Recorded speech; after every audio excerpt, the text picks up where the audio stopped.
sing happy birthday with us as we get him this cupcake, okay?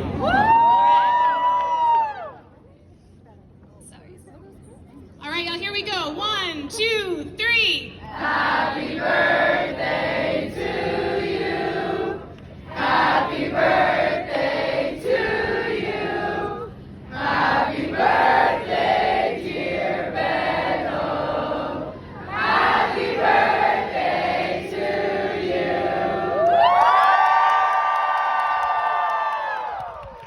What a way to spend your birthday! Alrighty, good morning, everybody. Oh, this is kind of loud. Thank you so much for being here today in front of the LBJ School of Public Affairs and in front of Presidential Library. This is a historic area where we celebrate the legacy of LBJ, who passed some of the most progressive social policies. So it is, it is perfect for us to be introducing Beto here. I want to give a special shout out to our special guests, elected officials, Jen Ramos, SDEC member, Representative Vicki Goodwin, Mayor Steve Adler, and candidates Zoe Kadri, candidate for City Council, and candidate for Third Court of Appeals, Rosa Theophanis. They're all here to support Beto, so we're super proud for them to be here. All right, so my name is Meebs Aslam. I'm the student body president at the LBJ School of Public Affairs. And I was given the distinct honor to be introducing our next governor of Texas. But before that, asked me to share a personal story, so I'm gonna tell you guys why I'm supporting Beto. My family and myself are immigrants from Saudi Arabia.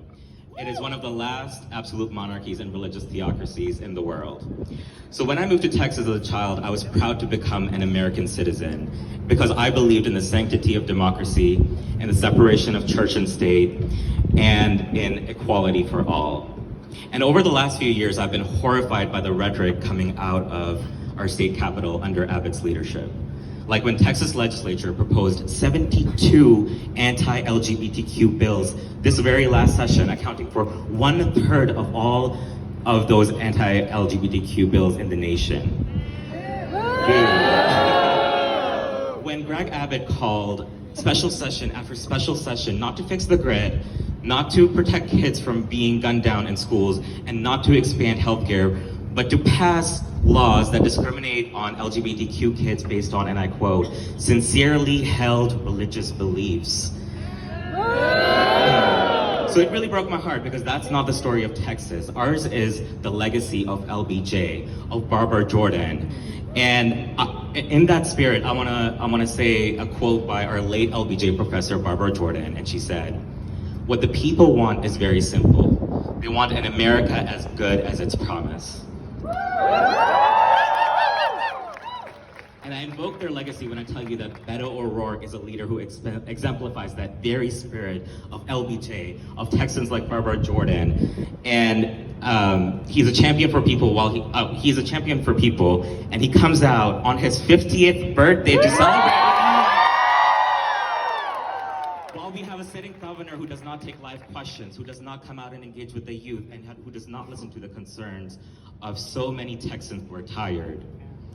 Since it's his birthday, I told him he's not allowed to get up here until y'all got really loud. So when I say, who's our next governor of Texas, you say? Beto! Who's our next governor of Texas? Beto! All right, one more time. Beto! Give it up for Beto O'Rourke!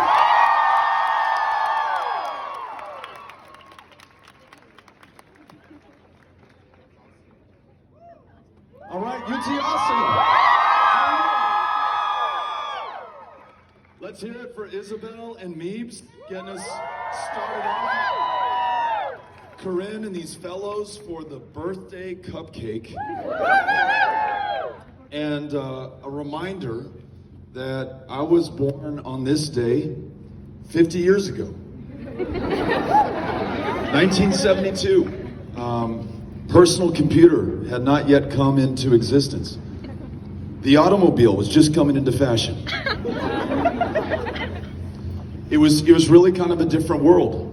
A reminder that 50 years ago today, abortion was just as illegal in the state of Texas as it was back then. So 1972, a woman could not make her own decisions about her own body or her own future.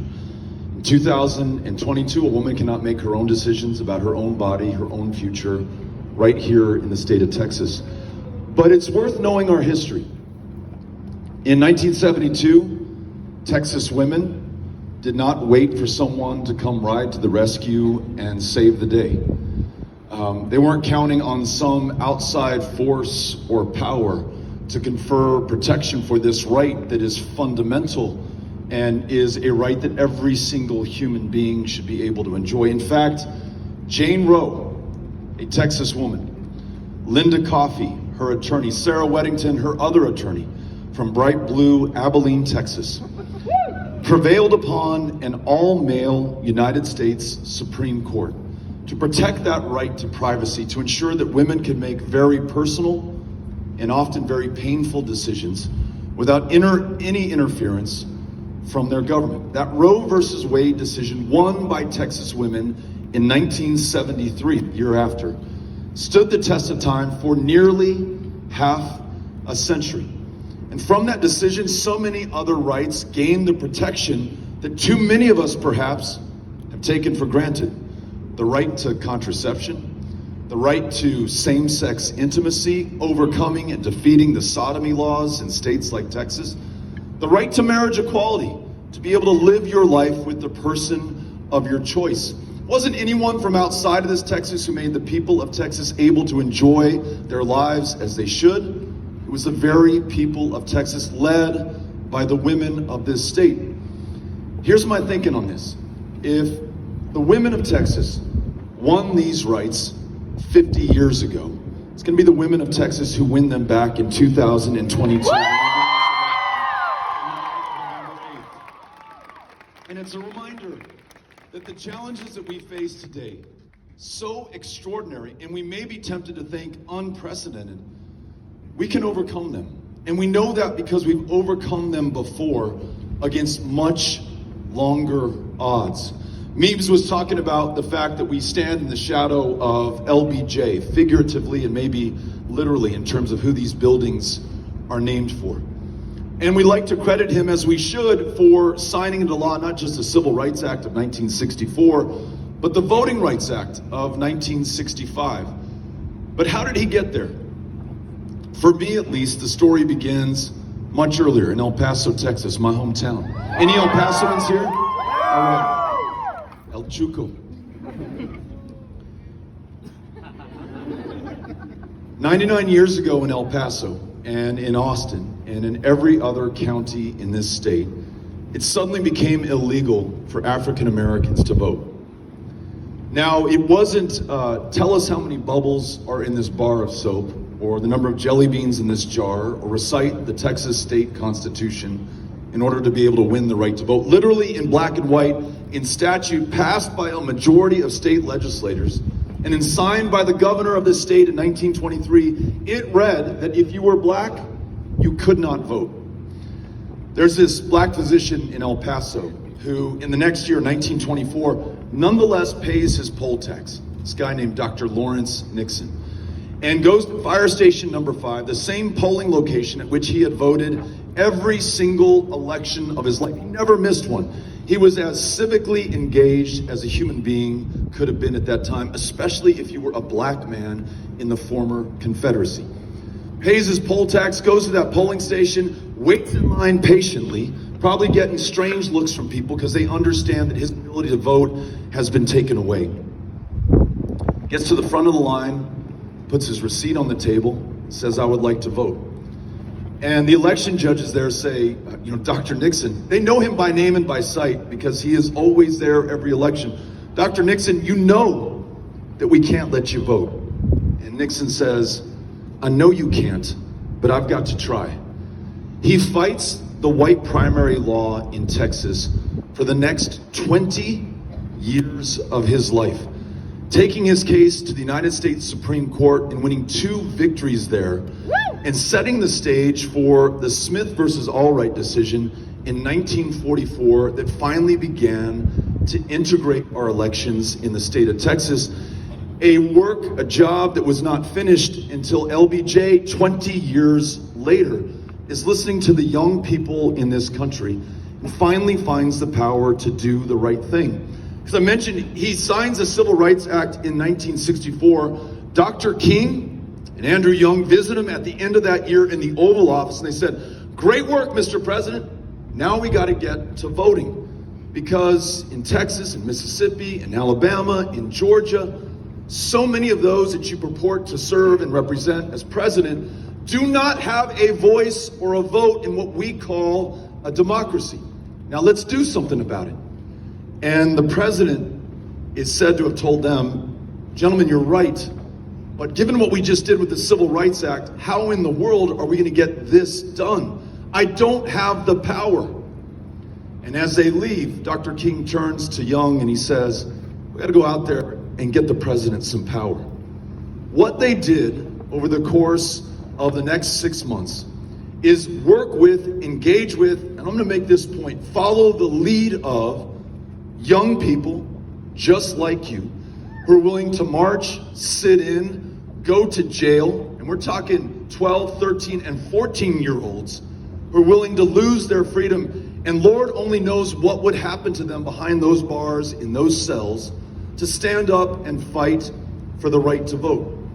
By the 14th of March, 1965, a very young John Lewis, I think all of 24 years old, leads a march across the Edmund Pettus Bridge for the right to vote and is beaten within an inch of his life for doing so. Those images are beamed around the country and around the world, and they shock the conscience of our fellow Americans such that within 8 days, LBJ is able to convene a joint session of Congress. Every sitting senator, every sitting representative, and before them he says this, and I'm going to paraphrase. He said, "As it was at Lexington and Concord." In other words, as this country fought for its independence and freedom for the right to vote. And we all know that the right to vote back then meant you were white, you were a man, and you owned property. And that property could be other human beings in 1776. So it was at Lexington and Concord. So it was at Appomattox in 1865, when a war to decide the issue of whether one human could own another and whether we would move forward in realizing the aspirations that founded this country, that we would all be treated equally under the law and have free and fair elections to decide those who would serve and represent us in positions of power and public trust. LBJ continues, and so it was at Selma in this year. The power of that movement, primarily of young people, literally willing to give their lives, and we should remember that many died in the fight for the freedoms that we enjoy and perhaps far too often take for granted today. Johnson says we must act, and you, members of Congress, have the power to confer this vote that people are literally willing to die for. By the summer of 1965, he's able to sign the Voting Rights Act into law, creating the first true multiracial democracy in the history of the United States of America. Now, I say all this because nowhere in the land today is it harder to vote or to register to vote than it is in Texas right now. 7 million of our fellow Texans did not cast a ballot in the 2020 election, even though they were eligible to do so. Now, I would argue that it's not because they're lazy, it's not for any lack of love that they have for this democracy. When our state has shut down 750 polling places, twice the number of the next closest state, and most of those closures in the fastest growing black and brown neighborhoods in the state of Texas, when outside of TSU on election day, we will see people 6 hours deep in line, not just because they're so hungry to cast that ballot, but because we've closed down the polling places in that neighborhood and forced this indignity upon our fellow Texans for everyone waiting in line for 6 hours.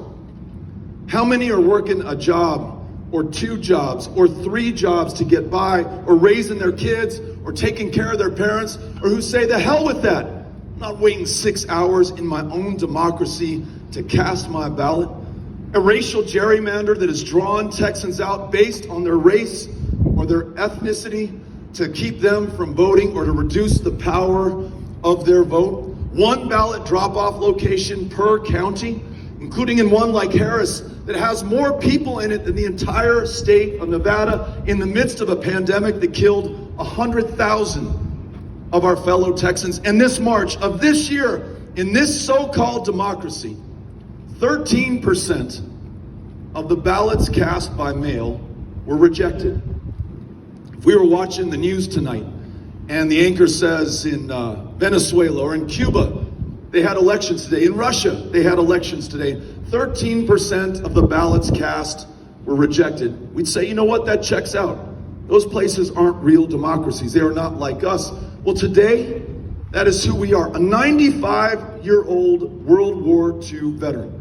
So when he fought to fight fascism half a world away and defend this democracy here at home, he was your age. This guy had his ballot by mail rejected not once, but 3 times. And think if there's anyone among us who has more earned the right than that man who's willing to give his life so that we could have this opportunity to make this country and our lives better. What I'm saying right now is that you and I have inherited the service, the struggle, the sacrifice of Dr. Lawrence Nixon, of John Lewis, of LBJ, of Barbara Jordan, of that World War II veteran. And what we do with this will determine our future, our fortune, our fate, and it will define us in the eyes of history and of our kids forever. We either squander this inheritance right now and lose out on 246 years of trying to make this experiment, which is the exception in the whole of human history and really on the planet today, or we lose it forever. I want to make sure that we do everything we can at this defining moment of truth to come through. And this election and this opportunity to save this democracy and to make it sure that it works for all of us will not be won by the candidate or by my political party. It can only be won by, with, and for the people of Texas. And at every major turn of this country's history, Lexington, Concord, Appomattox, Selma in 1965, it hasn't been old fogies who are 50 years old who make this work. It has been the young people who have the urgency of this moment and are doing whatever it takes by any means necessary to make sure that we come through. All of those victories were won not by people in the halls of power, already elevated and elected to public office. It was those who made those in office pay attention to them and change this country for the better. So I say this, not only do I feel lucky to be alive at 50 years old on this planet today, married to my extraordinary wife, Amy, who was just standing here a second ago. Raising our 3 kids in El Paso, Ulysses, who's 15, about to be 16, his sister Molly, who's 14, Henry, who's 11 years old. But I feel lucky to be alive and with you right now in this fight, because we are in the fight of our lives, literally fighting for the lives of our fellow Texans. And I want to tell you this, we're going to win this election on the night of November 8th. We're going to win this election because we are fighting for every woman to make her own decisions about her own body, her own future, and her own health care. We're going to win this election because we're going to make sure that we prioritize the lives of our kids in those classrooms over the NRA, the special interests, or any politician for that matter. We're going to win because we have the backs of our public school educators, our teachers, our librarians, our counselors. No more attacking them with CRT or asking them to turn in the parents of transgender children. Pay them enough so they work just one job instead of 2 or 3, and cancel this bar test in the state of Texas so we can focus on those kids and follow them. We're going to win because we're going to get our democracy back. Instead of allowing members of Congress to choose their voters, how about a citizen-led redistricting commission so every voter is drawn into our democracy? How about same-day and automatic and online voter registration? And let me me try this one on for size. What if we replaced Confederate Heroes Day as a state holiday with Election Day as a state holiday?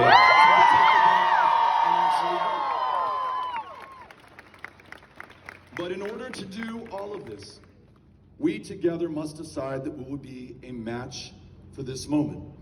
And that means I need your help to go meet those Texans who can decide the outcome of this election.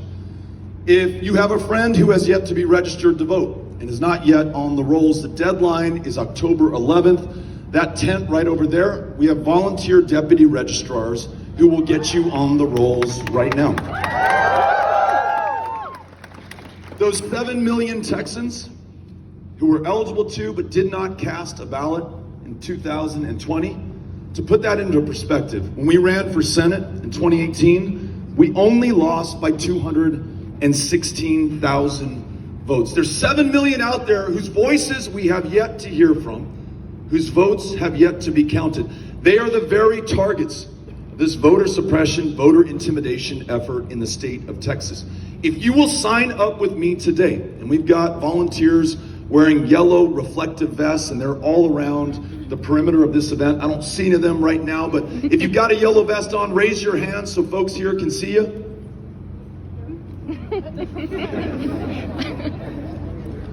There's a table back here, I'm being told. Please find them, because you can join the more than 92,000 other people who have signed up for block walking shifts to be on the doors of those who've been drawn out. And here's the thing, if you knock on their door and they answer, and face to face, eyeball to eyeball, human to human, in this deeply divided, highly polarized moment, when, as you know as well as I, we're so consumed by our digital devices, a human being uniquely can break through.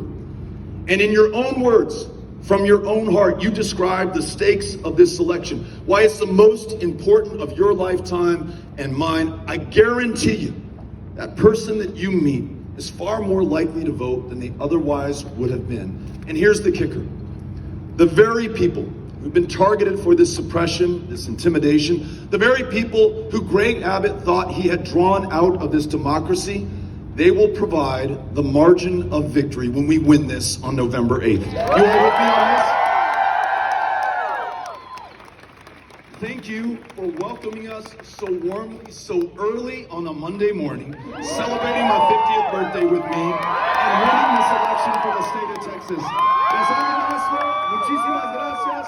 We're going to hang around for a little while. If anybody would like to say hello or take a picture, we want to make sure that we post that to prove that we existed. And to get the word out to our friends, family, classmates, and colleagues that we got to get out there to vote and to register to vote. Thank you for signing up and volunteering with us.